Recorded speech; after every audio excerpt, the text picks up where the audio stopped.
I'm not a preachy, some motivational guru or some sort of uh, Gyani Baba who just wants to preach. I am only talking about what I have executed. So if you think that there is a chance for you, just follow the journey.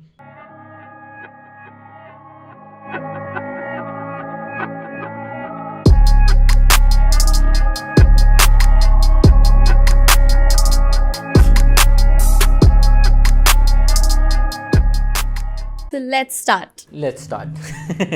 Yes. So JM Unplugged is a new venture that you're starting off with. Anybody who sees this page or comes across any reel or anything, the first question that pops up in their mind is, who are you and why should they listen to you? It's amazing. I have to introduce myself after these many years, but yeah, um, I'm a designer and I design clothes for living. I started my brand in 2016, and by the virtue of my whole mind setup and the wiring of my brain, I have built this brand on the premise of meditation, manifestation, and neuroscience. So I just wanted to give people an idea and tell people that anybody and everybody from any tiny corner of the country, if they have a dream, if they have something that they want to start. And I'm coming from a lot of struggle. I'm coming from a culture which has never supported any business. My family has got nothing to do with fashion. Like nobody is from fashion industry. And I taking this plunge where I wanted to do something different. I wanted to start something of my own, especially in a fashion industry where nobody takes you seriously unless until you are a veteran or you're connected. Establishing your signature in an industry. I started as a one man show and started this brand in the guest bedroom of my apartment, and now establishing this brand with two flagship stores and 26 locations all across the world is a journey in itself. To be honest with you, I just wanted to document it. I have said this out loud in a lot of interviews of mine that anybody and everybody who has built something from scratch, it's a brilliant thing to watch. You don't get a chance to see how Michael Jordan built his entire career when he was preparing. When he became Michael Jordan, everybody knows about him, or everybody got to know about him.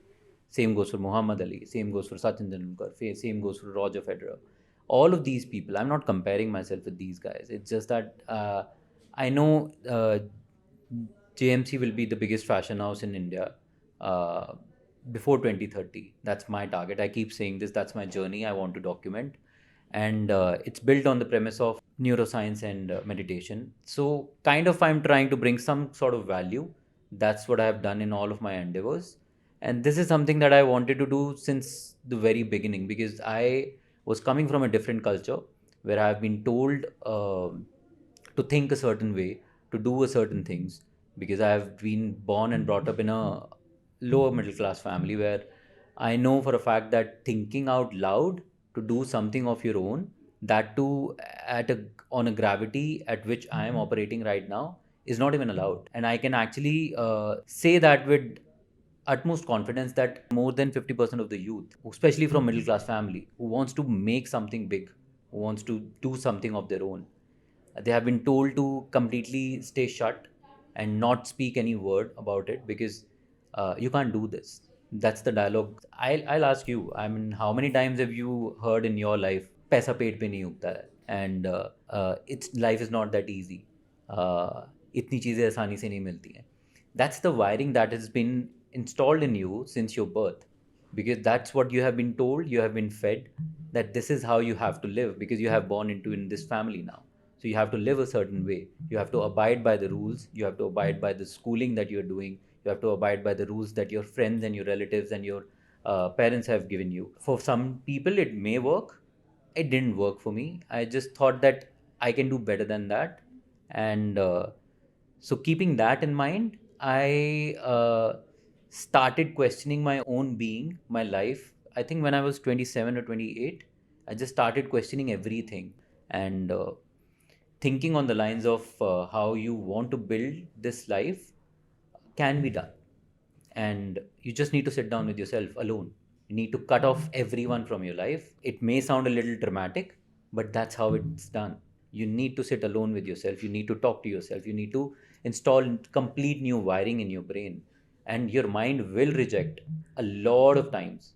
From 27 to 29, 2 years it took me just to accept the fact that my body has been used to a certain kind of emotion, a certain kind of upbringing. Joe Dispenza puts it very beautifully that your body is just a redundant set of habits by the age you are 25 or 30 years old.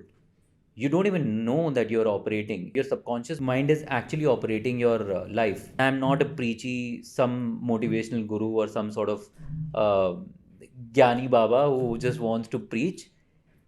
I am only talking about what I have executed. So if you think that there is a chance for you, just follow the journey. Speaking of brand building, I recently came across your viral reel of manifestation and visualization. And there was one thing which was majorly highlighted, which was 5 minutes before you go to bed and 5 minutes before you get up. And I really want to know, how do you do the visualization technique 5 minutes before you get up? It's not about I know what you're talking about, and I will address this. A lot of people called me also for this, and people who are close to me, they know the whole spiel of doing the visualization exercises, and my whole office, my whole team knows how to do the visualization exercises because I've been doing this for the past 7 years now, I think. So when you feel drowsy in the morning, when you're just about to get up, like I should have used the words, when you're just about to get up, when you feel a little drowsy, that you know that you are up, but you still are not out of bed. You just, your eyes are still closed, but you know that you are about to get up. That's when you start priming your brain. That's when you start visualizing. That's when your brain is exactly in theta stage, which is the hypnotic stage. That's where you start putting your things in your subconscious mind, because the barrier between your subconscious mind and your conscious mind is completely translucent at that time. So 5 minutes before you sleep, when you are completely drowsy and you know that you're just about to fall asleep, and 5 minutes when you're about to get up, that's when you start putting things in your head. And that's what exactly theta stage is, that which I've actually talked about in the last But week. how does this help you personally? It see by the virtue of the whole system that you have been blessed with in this world, in this universe, 90% of your being is subconscious mind. And your subconscious mind is the mind where you don't even have to put any thought to it, and your body will operate on its own.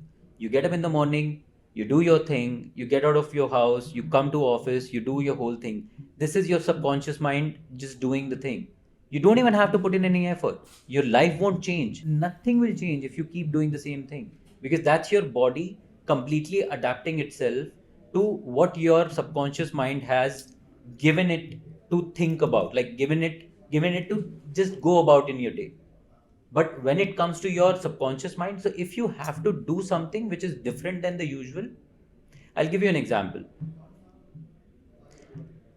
The first time I started meditating and started thinking about the things that I want to instill in my head, I want to do differently. So my usual routine is, when I get up in the morning, I drive down to office. My driving distance is roughly around an hour. Not now. I'm talking about when I was working with a corporate. And when you get up in the morning and when you're driving down, and I just thought that I want to meditate. I want to start meditating. I resigned from my job. I had a different sort of agenda because I want to build my brand, and started reading about subconscious mind and conscious mind. I had nothing to lose at that time. I lost a lot of things in life, and I've struggled my way up to there. And then I again resigned because I was not happy. I wanted to do something different with my life. So when I started sitting down with myself alone and told my mind that we need to sit down, we need to meditate, my mind was craving the traffic. My mind was craving the usual scenarios, which I would have been doing if I wouldn't be doing this, which is the meditation part of it. And that's what happens to your head. This is actually very surprising to hear, because for somebody looking in from the outside, the perfectionist that you are, or the precise detailing that you notice within things, that if you're, for instance, if you're drinking coffee in that cup, you're only wanting to drink coffee in that cup. You'll go without coffee, but you won't drink it in another cup. So my question to you is that, even before you became who you are today, were you always this perfectionist? Like, were you always like this? I wasn't. I'll be very honest. I wasn't. I have a keen eye on certain things. I had a keen eye on certain things. I wanted things to go my way, that's for sure. But maybe it got subsided, maybe it got suppressed because of my circumstances or the surroundings that I was uh, being raised in.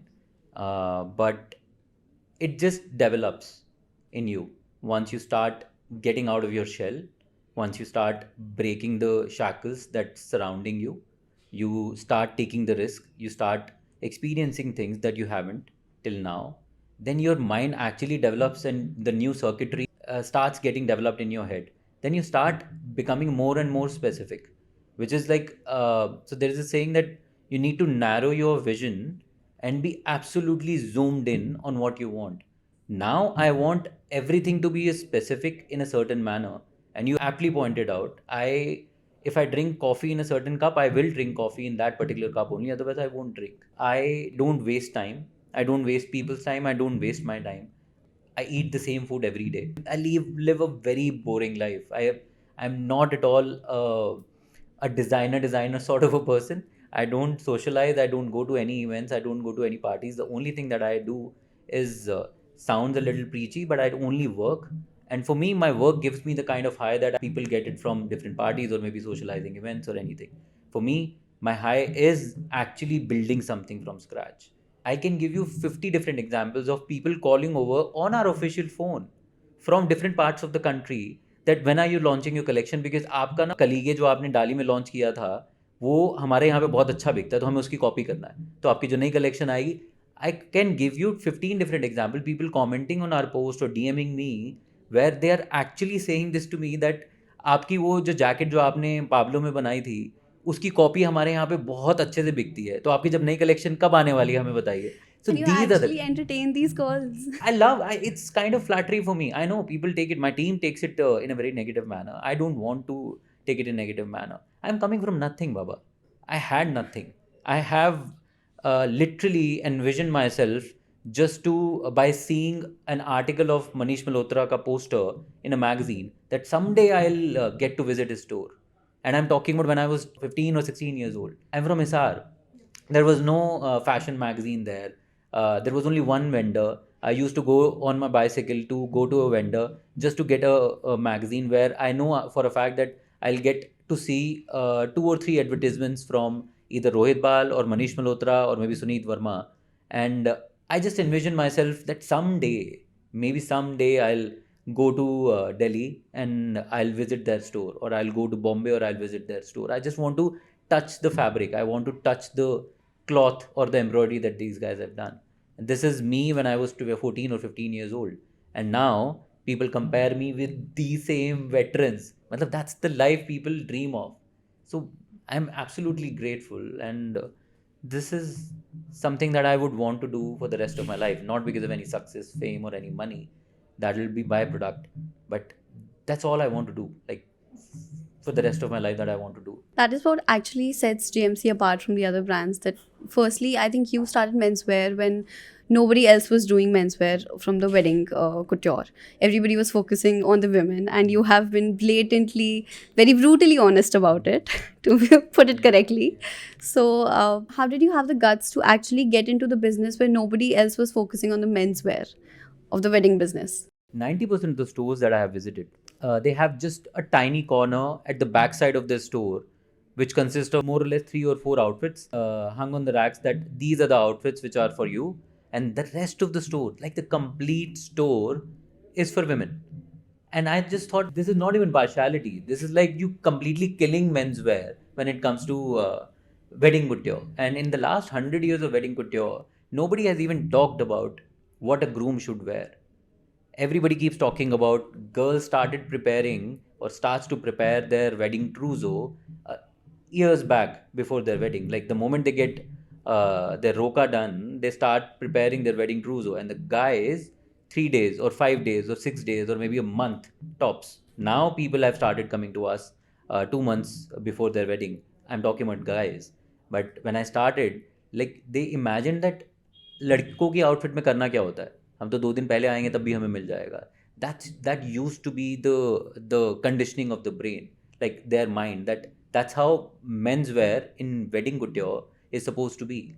I wanted to change that because they have never been given due importance to their outfit. I never thought that it'll become this big, but I just took a chance and I didn't do my research, didn't do the whole shebang of, oh, this is the number that I want to achieve, or that's the number that I want to achieve. No. I fell into the pocket where I just wanted to provide some value, where I wanted to design something for grooms because nobody else was doing it. That's the thing. So I want to know the story behind from Hisar to being the VP of a corporate company to then running JMC and then now being a content creator as well. Was this something that you had always Content creator. yes. So was this something that you had always dreamed of, or was this just happened by whim and This you was the decided? last thing that I actually dreamt of. I never thought that I'll be a designer. I have been designing clothes for my friends and family since ages now, just because I have an eye for fashion or style.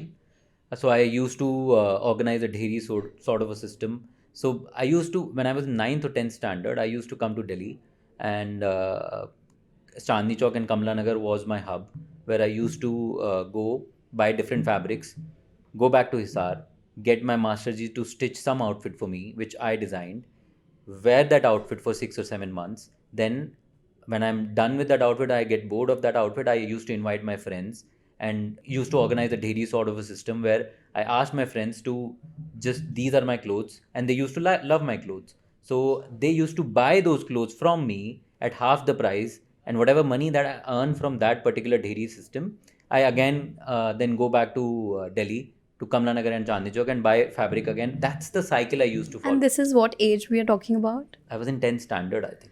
Then Yeah. how come did you become a VP of a corporate company? I'm a typical Punjabi born and brought up child, where everybody from my in my family wanted just one thing, which is साडा मुंडा जो चंगी company च काम करदा and नौकरी लगी हुई है टाइप्स वाला हिसाब किताब. So when I was done with the whole shebang of designing clothes and everything, I knew for a fact that I have to do MBA, because my family wanted me to do MBA. So I didn't disappoint them that way. I did complete my course. I got placed in retail, and so I did my bit for 5 6 years, 7 years rather, and then I took the leap. I didn't tell. I just resigned without telling anyone, because I know for a fact that if I would have told anyone in my family, nobody would have let me do that. So from there, I started from my, just to cover it up quickly, I started from my Facebook page and Instagram page. Facebook page was really big at that time. I'm talking about, just to put a little bit of context here. In 2015, August, I started doing it. Simultaneously, I ran that Facebook page with my job when I was in AVP. 2016, August, I resigned from that company. 2016, September, I launched my first collection. And 2017, January, I launched my second collection, which was the spring summer. And thereafter, I think 2018, May, I launched my first store. So from 2015 to 2018, I worked out of my guest bedroom in Noida, and I used to invite people to my house, and made it look like that I am operating out of a boutique and I have taken this space on rent and everything. But it was my house, actually my house. I used to close the bedroom door and close the kitchen door and just took them over in the drawing room and just straight away asked them to up guest bedroom mein jaiye, wahan pe the whole racks are there. So I used to do all sorts of things, and so 3 years I did that, and then I took the leap and I started my first store in Defense Colony. So that's the journey.